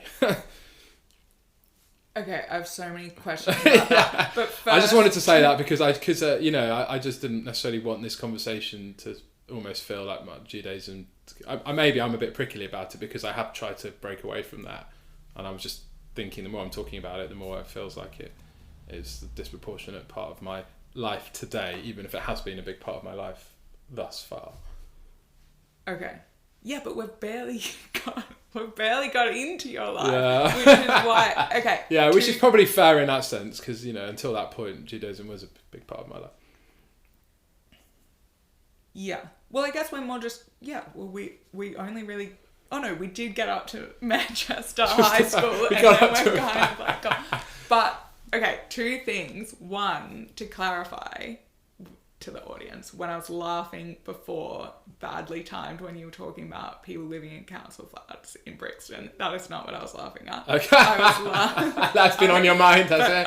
No, but I was laughing because it's like, I'm just so grateful to have a conversation where we can speak like fully openly. And I do find, I don't know. I'm just going to leave that there. And so I'm grateful for that, for you speaking so candidly. Yeah. And then the second thing is, it's 2:35. We have a lunch booking. Oh my God, is that the time already? I know, we've already gone for an hour and 10 minutes. Okay. And we've barely scratched the surface. I mean, I'm happy to keep on talking. I mean, I don't know what you want to do. Well, because I'm like, there's so many more we've barely covered anything that was mentioned in the introduction. So I don't know what you want to do, because I feel like I'm happy to keep on talking. It depends on how long you want the podcast to be. No, well, I'm like, we can have a natural pause and then come back and record something else, or at another time, or because I'm just thinking, if we start a topic, we'll be here for another 2 hours. Yeah. Or is there anything you? Yeah, it's interesting. Again, I didn't expect. I suppose it's interesting, kind of getting into all of that. A lot of that stuff, I just thought, that's my family tree. It's all a bit boring, Let's just move on and talk about interesting stuff. But yeah, I guess it's not the most traditional. Although I guess for even when Jewish people, it's probably a little bit weird and wonderful, but I guess in a Jewish context, it isn't that unusual to have someone with such a different background, I guess. Yeah. But yeah, because I'm so interested to ask you, but then I'll just have a million follow-up questions about that period where you then became so religious, when you did become really religious, and then also the whole. Well, that does tie in again. I guess that does tie in a bit to what we were talking about, if you like, because. I mean, I grew up pretty religious. Until I was 16, as a family, we kept the Jewish Sabbath, which meant we didn't drive, we didn't we didn't use electricity. I mean, the weird and wonderful world of Judaism is that there's a thing that you do for the outside world, and there's a thing that you sometimes do in private, and there's a real hypocrisy to it, which is one of those things which later on in life bothers me. So as a family, we didn't officially. Watching TV on the Sabbath is a big no-no. But my parents did a little bit schneidily when no one was looking. And someone would knock on the door, quick, turn the TV off, there's someone at the door. I mean, literally, it's insane. We're talking about in relatively recent history. Wow. So it's about perception. It's about being performance to the community? Yeah, performance to the community, exactly right. Wanting to be seen to be something, i.e. an upstanding religious member of the community, but deep down, you have these holiday rules, where on holiday you can break the Sabbath and pay with money and do certain things, but you wouldn't do that normally. And it's well, do you believe in God? Do you believe in the scriptures or not? What are we doing here? That's where the cultural aspects of Judaism clashes with the with other parts of it. And I was brought up in this environment where it was we do some things but not others, and then it's well, why do we do that and not that? It wasn't immediately clear. None of this was really based on any deep intellectual study of the scriptures or the Talmud or anything. So it was a real kind of keeping up appearances, but I was brought up into that. But ostensibly we were religious, and in my teens, 12, 13, 14, 15, I became more religious myself. I wore a kippah on my head all the time. I wore these tzitzit, which are the sort of prayer, a shawl you wear underneath your underneath your clothes, and you have the strings sticking out. But even that's like a look at me, I'm so from, which means religious. It's a very much a look at me religion. Okay, it's not as it doesn't have to be. The way it is adopted by lots of people is a very much, it's like anything where you could be a bit holier than thou. I always compare it a bit to COVID, right? Look at me with my mask, yeah, well fucking done, you've got a mask. Like, or I keep all my, and other people, oh my God, the next door neighbour, there was a rule of 6, but they had 7 people come through, let's call the cops. That's literally what it's like growing up Jewish. It's like, oh, look at them, the Cohens went in the car on the Sabbath and they're not meant to, and like, everyone's judging everyone. There's like a real aspect of that. In your community? I think in lots of communities, in my experience. Okay. Well, yeah. Well, because I'm just thinking back to New York, because it was, the analyst group. I always make this joke about diversity, how people talk about diversity, and I was there in finance working in this. It's not only were there no other women, no other like non-white people, everyone was also Jewish except me. So it was like white, male, straight, Jewish men. But so they had varying, like this is my peers, so they were all varying degrees. So some were just like atheist but Jewish culturally. But then the more religious ones, maybe this obviously small sample size, but it was like more, because my friend wore the prayer things under his, but you wouldn't, it's called, but he wasn't proud about, obviously you can see he's wearing the kippah, but they would do their praying, so like the prayer room where 11 men have to meet or whatever. 10, but exactly. Okay. And it was like very, you wouldn't know about, they it does. So first of all, I don't, no two people are alike. No two people have the same exact Jewish outlook, philosophy. I mean, maybe there's like, broad similarities, but everyone is very interpreted different. There were 613 laws in Judaism, right? Maybe some people, the ultra-orthodox try and keep them all. No one keeps everything in exactly the same. There is just naturally some divergence. And whilst my experience is a bit cynical, and me personally, part of my personality, which is an extrovert, show off, a bit look at me, I don't really like that side of me, but I'm aware that I have that. Being religious is an absolute goldmine of look at me, because it gives you the chance to put, and I don't like that, and maybe I'm projecting some of my own issues with it onto other people, because of course there are humble, I mean the most famous Jew of all, Moses, was famous for being humble. I mean, you're meant to be humble, like that is a massive part. Isn't Jesus the most famous Jew? Oh, good question. Probably, right, but we don't count him, he lapsed. He went, actually it wasn't really his fault, it was his disciples, but most people don't consider Jesus in the Jewish faith as being kind of, top 10 or top 20, and he's he started his own party. So you were quite proud about it. Oh my God, I sometimes wore Jewish clothes, and it wasn't just as a show off. I was proud. I was like, I had a bit of a fuck you element as well. When there was anti-Semitism, I was so proud of my Israel roots. When there was issues with Israel-Palestinian conflicts, when people were scared to wear the head covering, the kippah, I wore it, even if I didn't deep down really probably ever believe in God. I just felt very proud about being different, and I'm almost like, you can't bully us, fuck you, I'm going to wear my kippah in public, even if people are scared to. Because I have that aspect of me, which is a bit of a sort of, I'm always, I don't know, my kind of like, I do have a bit of wanting to stand out a bit, I suppose. So I use my Judaism, but also people do lots also use it in a more cynical way as well. And at the same time, there's some of the most amazing, kind, humble people who do so much in the background, so much behind the scenes. They wouldn't even talk about any of the good things they do, whether it's charitable deeds or whether it's really religious piety, and they would be horrified to get any attention. They certainly wouldn't do a podcast talking about it. So as a philosophy, you're encouraged to be humble. I mean, the highest form of charitable giving in Judaism is where they don't know who's received it and you don't know who it's given to.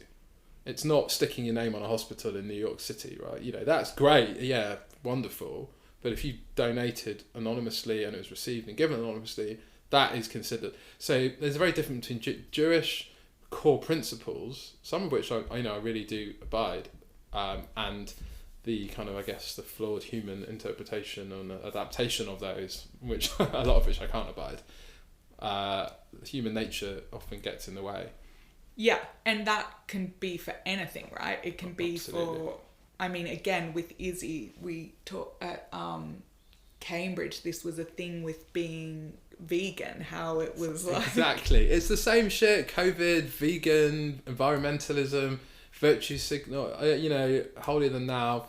It's just human nature. So I don't have... I do have lots of issues with Judaism and organised religion, but that is like not specific to Judaism. I think if I had to pick one, I think, it's almost like democracy is the least best, the least worst system of government. I probably would say Judaism is the least worst organised religion. So if you really felt like you needed an organised religion, it's pretty good. I don't feel like I need an organised religion, and I don't like what organised religion stands for. But I do understand and respect a lot of the principles of Judaism as well, and a lot of the people who implement them. So, there's obviously a bit of a dichotomy there. And I don't necessarily believe it's all, throw the baby out with the bathwater. But the concept of growing up in a kind of traditional environment where you are expected to live and do certain things in a certain way, looking back in life, I find problematic because it narrows people's options, and it makes them realise that they, it makes people, let's talk literally, getting married very, very young, having children very, very young, living in sort of closed communities, all these types of things, you think it's normal, and you look back and you think, well, how was I possibly able to make that kind of free choice when I was pushed that way? At the same time, everyone has to take their own individual responsibility. So I wrestle a lot with, to what extent was I responsible for my own actions as an adult? Obviously, I have to take responsibility. To what extent was I pushed into something because of the culture and society I was in? And, that's something that I wrestle with a lot. I think people have that in society generally. Women have to have children. Men have to want to have children. Getting married is considered the ideal. Having a partner is considered the ideal. Well, is it? Oh, wait a minute. Who says that? And some people find it easier to break out and live a more alternative lifestyle. For other people, that's incredibly difficult. And that's hard enough anyway in society. It's even hard enough in 2023. But living in an orthodox, traditional Jewish environment, it's even harder. And that aspect of it, I do sort of rebel against that, if you like. Huh. It's so interesting, because that's what I was going to say before, which is the total opposite of what you're saying. Is like the fact that we can have this discussion so freely, and the fact that you're like, yeah, my diversity on this podcast is not doing well in the way that like 40% of the guests have been Jewish for some reason. But I'm like, I think it's because the freedom to have these conversations and like question religion, and question, even just have these intellectual conversations about life and meaning and whatever. I find that Jewish people, I guess, seem to be more, or I don't know if it's like an interest thing.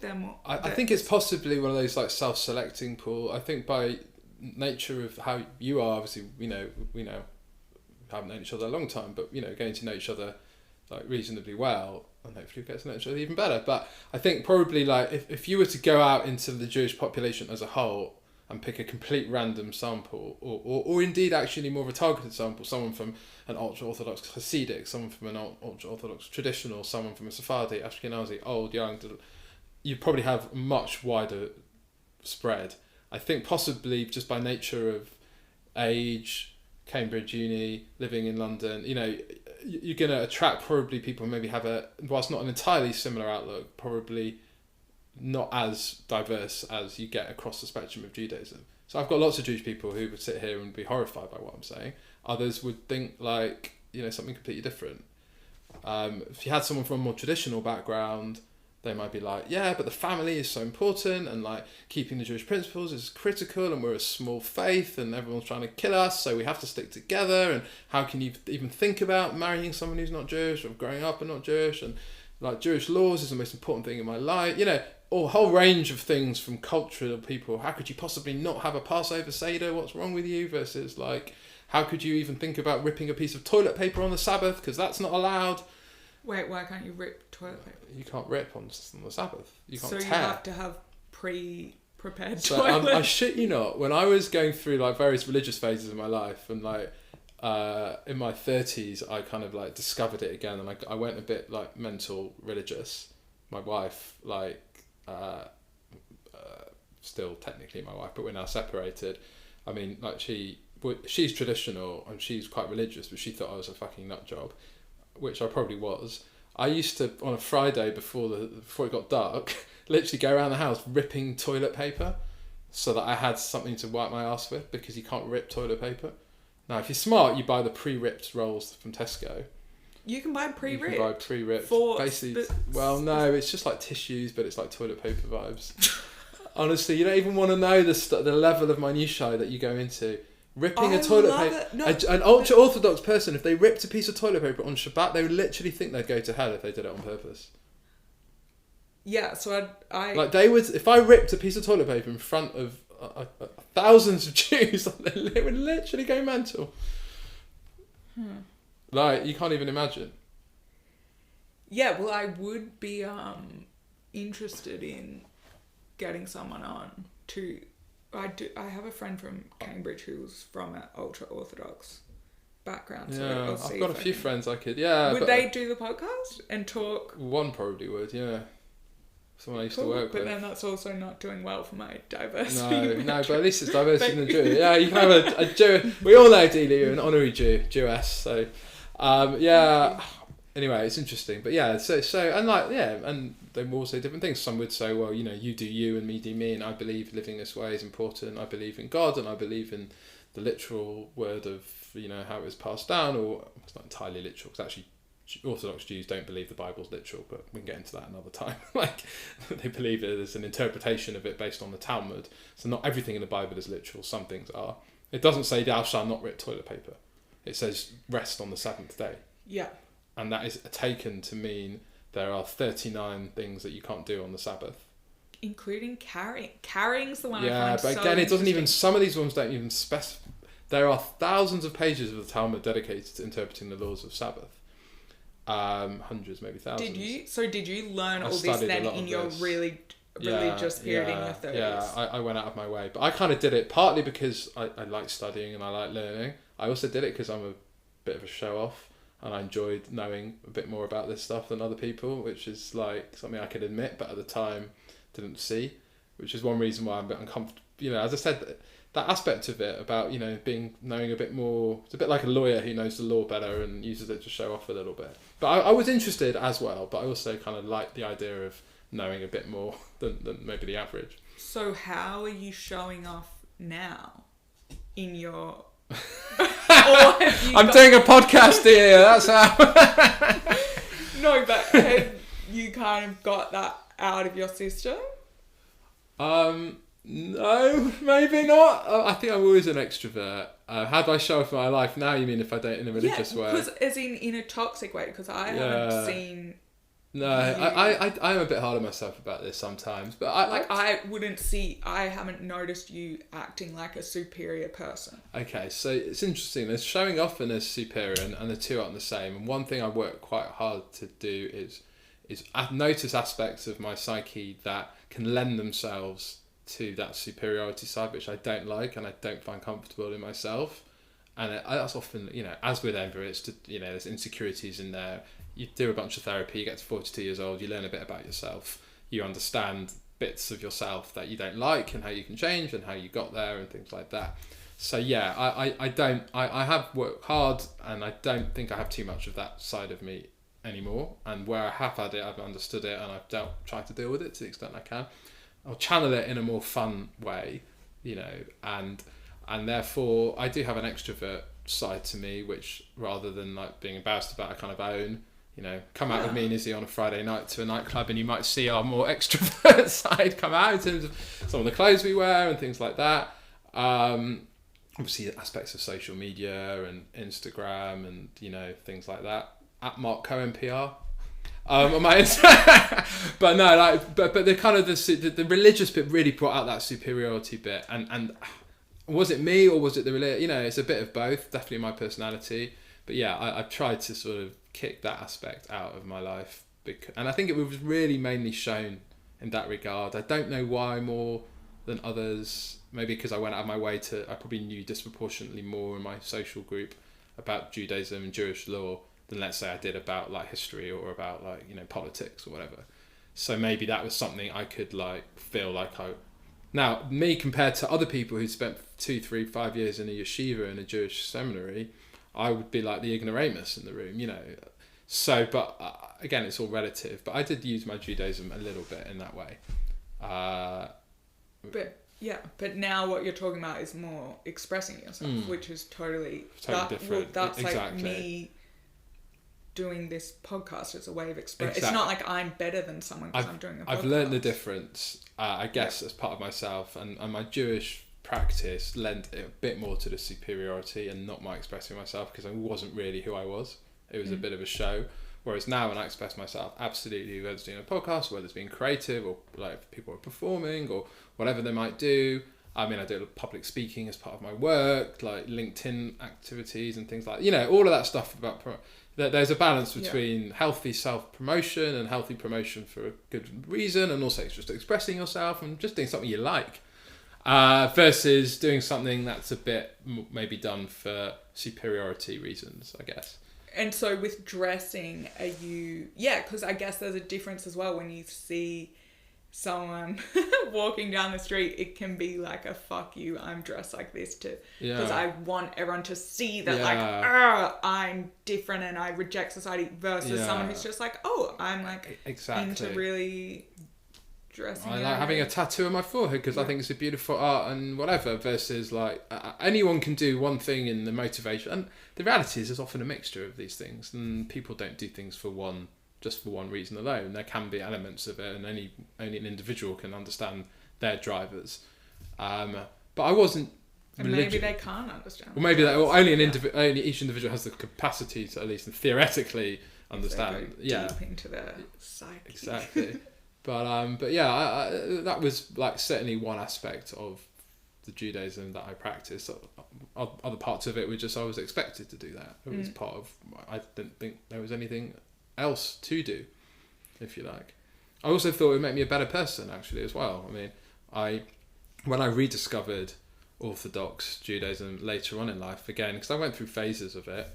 I thought, actually, you know, if I follow these rules, these rabbi dudes back, 2,000 years ago, I mean, they actually knew some stuff. I mean, some of the teaching in like the ethics teaching, a lot of what comes out of the Talmud is absolutely genius. And if you can live that way, genuinely, I mean, it is an amazing way to live. The problem is if you try and take that, first century CE mentality into the 2023. I mean, I'll give you an example, right? Men are supposed to go to synagogue 3 times a day, right? Including in the evening. There's a bit of a joke about that. There are 3 core prayers in Judaism. There's the morning prayer, shacharit. There's the lunchtime prayer, which is called mincha. And there's the evening prayer, which is called ma'ariv, right? And the forefathers, Abraham, Isaac, and Jacob, in theory, instigated all 3 of those. Abraham did the morning prayer, shacharit. Yitzchak, Isaac did the lunchtime prayer, and Jacob did the evening prayer. Jacob famously had 12 tribes and a girl, 13 children, right? All the others had 1 or 2, give or take. So the joke about, of course, Jacob instigated the evening prayer because he had 13 kids he fucked off during bath time when he was supposed to be at home with the family, instead he was in synagogue. So there is a tension between being a modern parent and like sharing the family responsibilities, whether it's cooking, cleaning, obviously going to work and doing the household chores and looking after the children, and being a traditional religious Jewish man where you're expected to be in synagogue at certain times of the day. That is a natural tension. Just an example, I have lots of arguments with my wife around, you're going off to synagogue when you should be here, doing bath time and whatever, which is understandable. So trying to marry progressive modern living with a first century Jewish philosophical thought, the role of women, all that type of stuff. I've got 2 daughters, and how do you explain to them, on the one hand, they go to a school which tells them they can do or be anything that they want to be.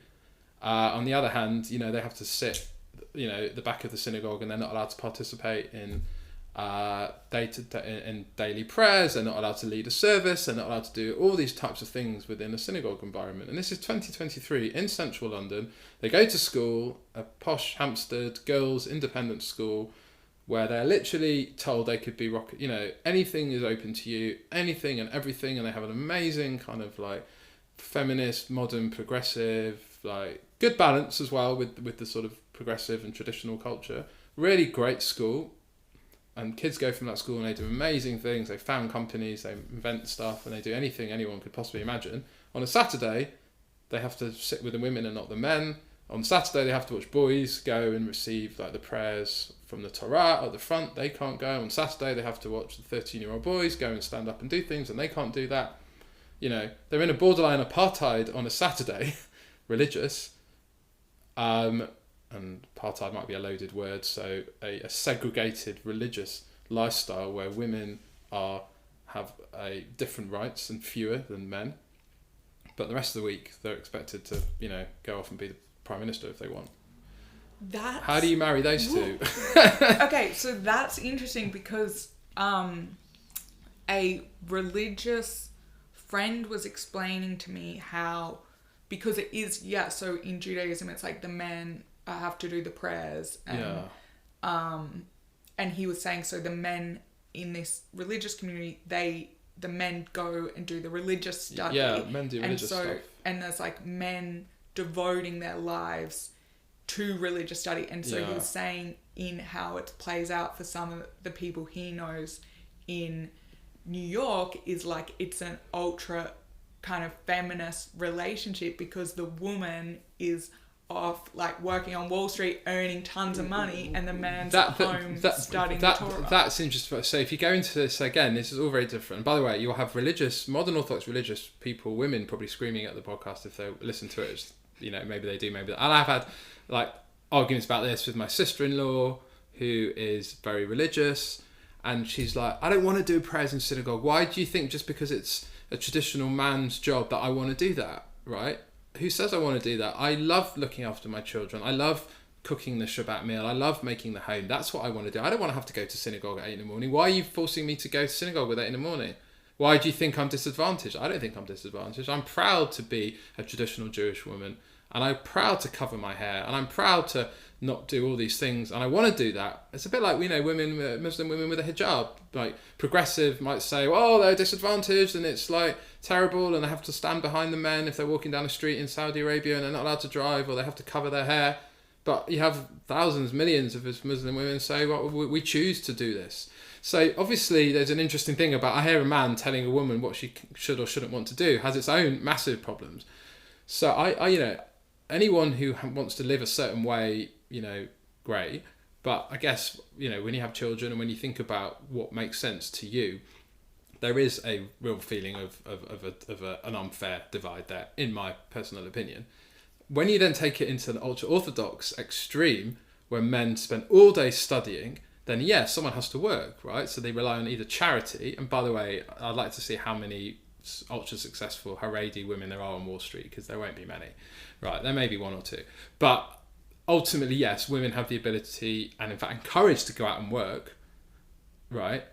But is that really about, I don't know, I'm not a young woman growing up in this world, but if I was, I'm not sure the idea of my husband spending all day in seminary while I have to go out, work, and look after the house, and look after the children. Because, by the way, it's not instead of. And maybe they have a nanny if they're very rich on Wall Street, but I don't think there are that many Haredi women. I mean, let's get the stats, who are killing it on Wall Street. But I've got a friend, right? She lives in Israel, grew up with her. She's got 12 children, I think. I've lost track. It could be 11, could be 14. Fuck, they're the kids. Ultra religious. Her husband studies all day in seminary. She's a GP. She works, I think, pretty much full time. The older kids look after the younger kids, by the way. That's once your kid gets to, you see them in Golders Green. You see 12, 11, 9-year-old kids holding hands with 3-year-olds, taking them to the shops. Again, wouldn't be my parenting style, but everyone, each to their own. So, and the men are sitting there like, chilling stuff. Okay, they're not chilling. They are doing God's work by learning for learning's sake, and that is how we're going to bring about the redemption and the Messiah. Great. But I don't know if that is what most people would consider a feminist ideal. Women do everything and the work so the men can study, which is the more ultra view of it. In the more progressive modern orthodox view, it's no, we share things equally. But how do you do that whilst also being religious traditional Jew is a real challenge. And I guess that's one of the reasons for me why I didn't feel that religious traditional organized Judaism sat well with what I consider to be the sort of life I want to live in 2023 and beyond. So interesting. I just offended everyone I know now. No, but it's good. I mean, and that actually would be interesting if people have thoughts, and then we can, because I'm just so keen to talk more about the stuff, but and more about like your story. But if people want to say what they think, and then we can talk about it. It's not like, and the fact is it's interesting because you've tried it and then you're sharing what you think, but you're also importantly not gone extreme the other way, like, because there are people who are, and again we have a friend at Cambridge who I think was kind of fully in, and now he's fully out, and it's like Judaism is so bad, Israel's so bad, and it's that's like just another dogma, isn't it? Like you replace, it's like the militant atheist. Can I say I'm a bit of an atheist? I mean, that's like a very Jewish, like, how can you be a bit of an atheist? There's a joke about most Jews are atheists, like obviously not exactly, but there is a cultural bit, there's a not quite knowing bit, and there's that being aware enough to understand that obviously God could exist just as much as God couldn't exist from a pure philosophical perspective. I don't know, no one really knows, you can only go with your view and stuff like that, but people do have a whole different spectrum of where they see, I don't know, God and religion and whatever, and I don't know, each person just can sort of figure out on their own. But I think if you're too extreme one way or the other, I know it's very fashionable today to like have a point of view and die by it. I don't know, that you just replace another form of religious militancy, and it could be vegan, it could be environmental, it could be so-called woke culture, it could be whatever it might be. Well, actually you're just being as fundamentalist as maybe people who you're criticizing, just from another perspective. I know it's not that popular. I kind of, maybe because I was my age, in the 40s, you sort of, I didn't grow up with everyone having to be absolutely sure and right and die in a ditch for their views. And I do change my views, and I do sort of move around a little bit. But I can sort of see, I can see a middle ground. I can understand people who want to live a religious, traditional lifestyle. Just for me, it's not for me, but I do respect people who do want to do that genuinely. In some ways, I've got less respect for people who are absolutely 100% convinced about them being right, whether it's about being religious or atheist. That to me feels a bit too extreme. Yeah, and that's exactly the ethos of this podcast. Like not being, I don't know how to describe it other than what is, I guess, is kind of influencing the world to see the world, I mean the small audience that listens to this, to see the nuance in things. Well, we don't know. I mean, none of us have got a fucking clue. I mean, let's be honest. We all just try our best to use our experience and do what feels right. And if there's something I guess I've learned is trying to please other people, trying to do things that are expected of you is not maybe the healthiest way to live. Certainly not for me. Trying to do what you think feels right for you, but also try and be a good, kind person in society, and what that could look like. And that could look like a religious person, a woman who covers their hair, a man that wears a kippah and a hat and goes to synagogue, and that can work for them. For someone else, it could be raving at a nightclub on a Friday night and going out for lunch on a Saturday and doing other things that they enjoy doing and working hard and being a good, responsible member of society.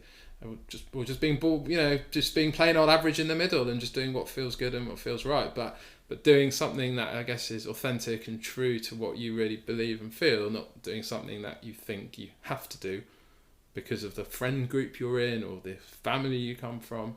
And it's breaking out of those shackles, I guess, has been a big journey of my life. And I do find it like difficult when I see whether it's I've got friends, mutual friends of ours at Cambridge we've talked about, where you have to, like, if you're not vegan, you sort of like, you stand out, and it's like, well, that is just the equivalent, that is just as oppressive and nuts in my view as hiding, driving in, but living in Hendon. I was talking to my mum the other day, and that they're scared to drive their car in Hendon in North London in 2023 in England, in case one of their neighbours sees them on a Sabbath driving, right? There is that, I have to do things that other people expect. But that is no different than pretending to be a vegan, or, saying you're wearing a Jeremy Corbyn t-shirt, even if you don't believe it, because you don't want to look like you're an evil Tory or whatever.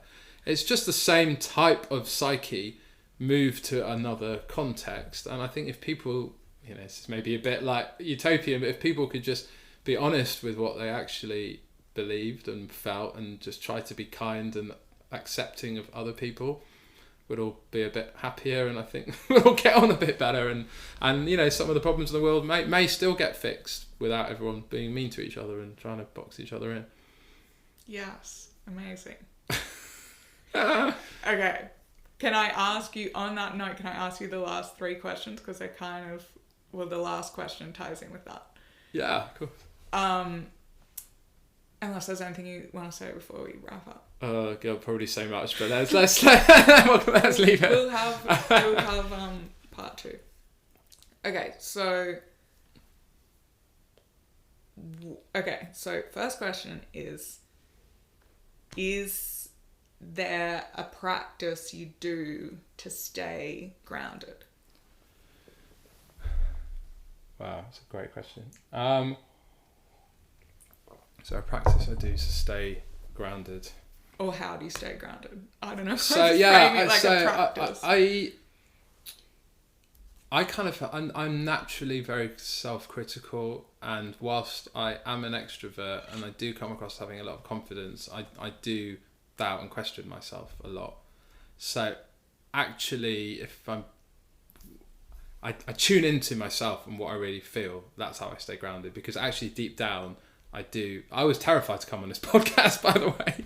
How do you feel now? I feel good, but I listen to myself, because if I ignore my inner voice without sounding a bit too hippie about it, then I can easily get carried away with myself. But if I actually listen to myself and I have that feeling in my stomach which does tell me, wait a minute, who the fuck are you, and who gives a shit about what you have to say, and why you're just lucky to be here, and you've only got this successful business, or you've only got this in your life because it's just random. If I listen to that grounds me. So just tuning into myself and just paying attention to my sort of inner voice, if you like, does a pretty good job of grounding me, because actually naturally I do feel that. But I am quite good at hiding that, and I have been. And that's when I've maybe come unstuck with not listening to myself. So what does that look like in practice? Do you meditate, or do you just... I've tried meditating. I just get too bored, and I get too restless, and my back gets sore, and I get distracted. I think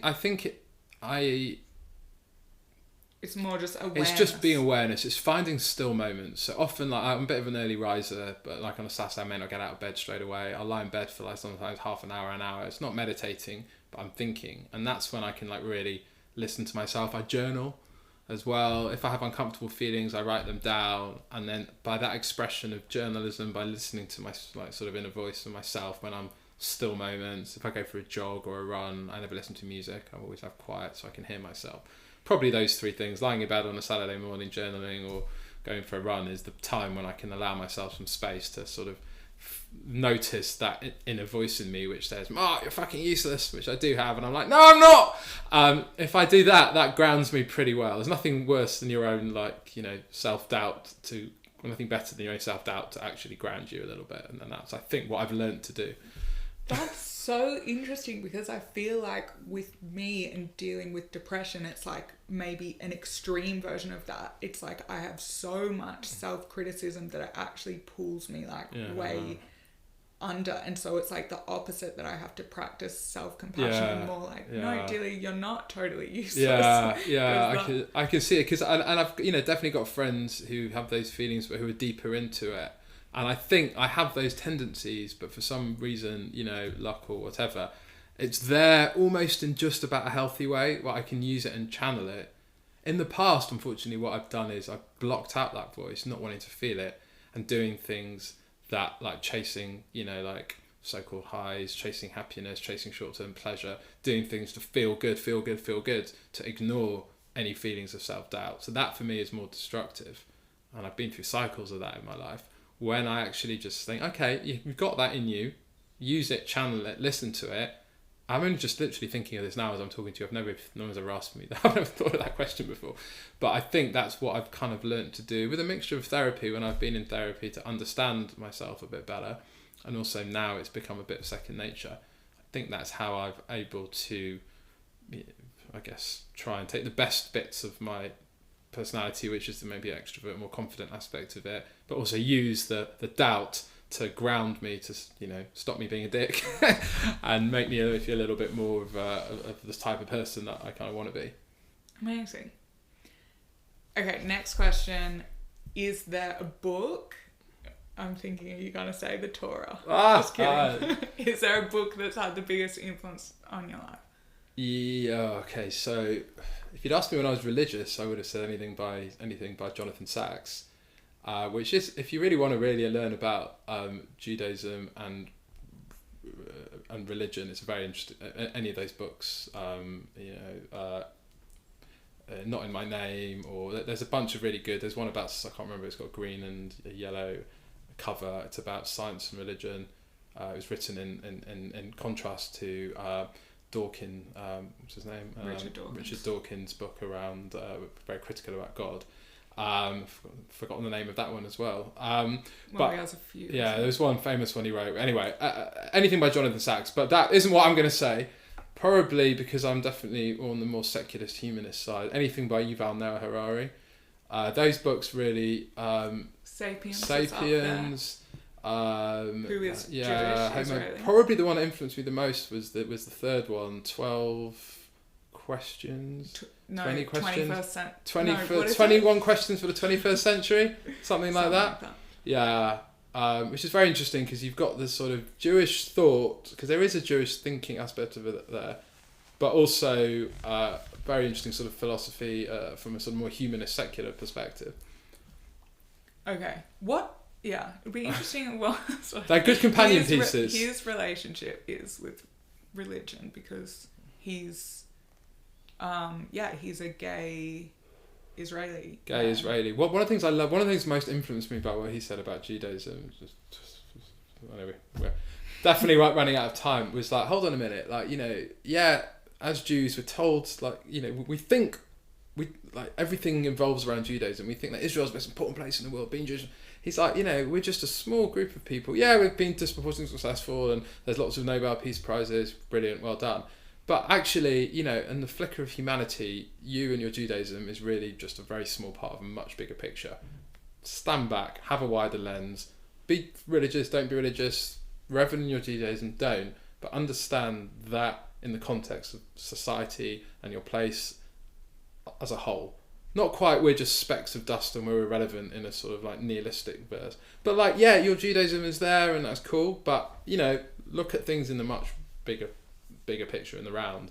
That influenced me quite a bit to be proud of my Jewish culture, but to embrace a much wider world as well. Interesting.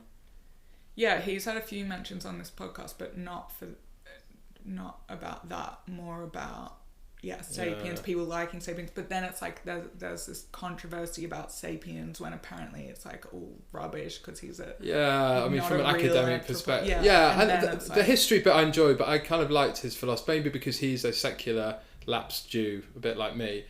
And by the way, for the complete other end of the spectrum, Gary Neville's biography called Red. I love that book because he was one of my favourite footballers, Man United footballer. He's a Sky Sports pundit. But the reason I like that book was that he became so successful not because of natural talent, because of hard work. And, he has this thing about, like, it's called work for a reason. If it wasn't called work, it'd be called play. It's meant to be tough. He struggled as a footballer. He didn't enjoy it, or he had to go out there and really battle. And I've always resonated with people who are maybe more hardworking and have used that to achieve great things rather than naturally gifted people. So that's why he's my favourite footballer, and his football sports book is one of my best sort of motivational books. Cool. I kind of like that. So something a little bit different. Well, probably not many people have mentioned that. But yeah, lots of different books though. It's hard to pick one or two. Okay, just want the record to show that I love Sapiens, particularly that bit that I never stopped thinking about. I mean, that's an exaggeration, but about Peugeot, the example of Peugeot, how it's like it's a figment of our Yes, imagination. yeah. Like Money's a figment of our imagination. Like Democracy, law, it's like Britain. how human rights. It's like, what does that mean? It's man-made constructs. Yeah, absolutely. He was very. One of the most unfortunate things, you should have a disclaimer on here about Sapiens, is that it really put me off eating meat. There's like a lot in there about like the sentience of animals and the sentience of he's a real like a strong vegan. I don't know if you remember that, but that really traumatized me about eating meat, because I did love eating meat, and I even tried to go vegetarian and vegan because I was so traumatized by some of what he wrote. Did you gloss that? Yeah, that didn't resonate with you. That's interesting. That really stood out for me. I guess because that didn't stand out for me, but I guess I maybe view it as like this is a whole another thing that I've never really actually spoken about, but something to do with like nature and like the cycles, and how it's like you can be like mindful about what you're eating, and like, you know, to sustain yourself. Yes. Like it's okay, killing something, but I don't know. No, absolutely. It's not black or no, and I'm for the record, I do eat meat. I don't even remember that. Yeah, that really. In fact, the guy who gave it to me was an Australian guy, and he said, "Watch out, because I'm going to ruin your next barbecue." He gave me as a gift. It's so interesting. Maybe that's why it stuck out for me, because it stuck out for him. Huh. Yeah. Well, I'm glad you've said it after all our vegan chat on this. Yeah. But no, for the record, I did try to be vegan. I like the idea of it, but I like food too much and I'm too lazy. Okay, last question. What 3 words describe the best version of you? Wow. Okay, what 3 words describe the best version of me? I think I would say I can't think of a good word for this, but I guess I love bringing people together. So like welcoming. It's not a great word to describe it, but people say that about me, and I do love connecting, bringing people together. So connecting. That's a good word. I think tolerant. I definitely, like, in the past I haven't always been, but I've definitely, that side of me I really like, and I think that's something I lean into, and I would like to think that's a big part of me.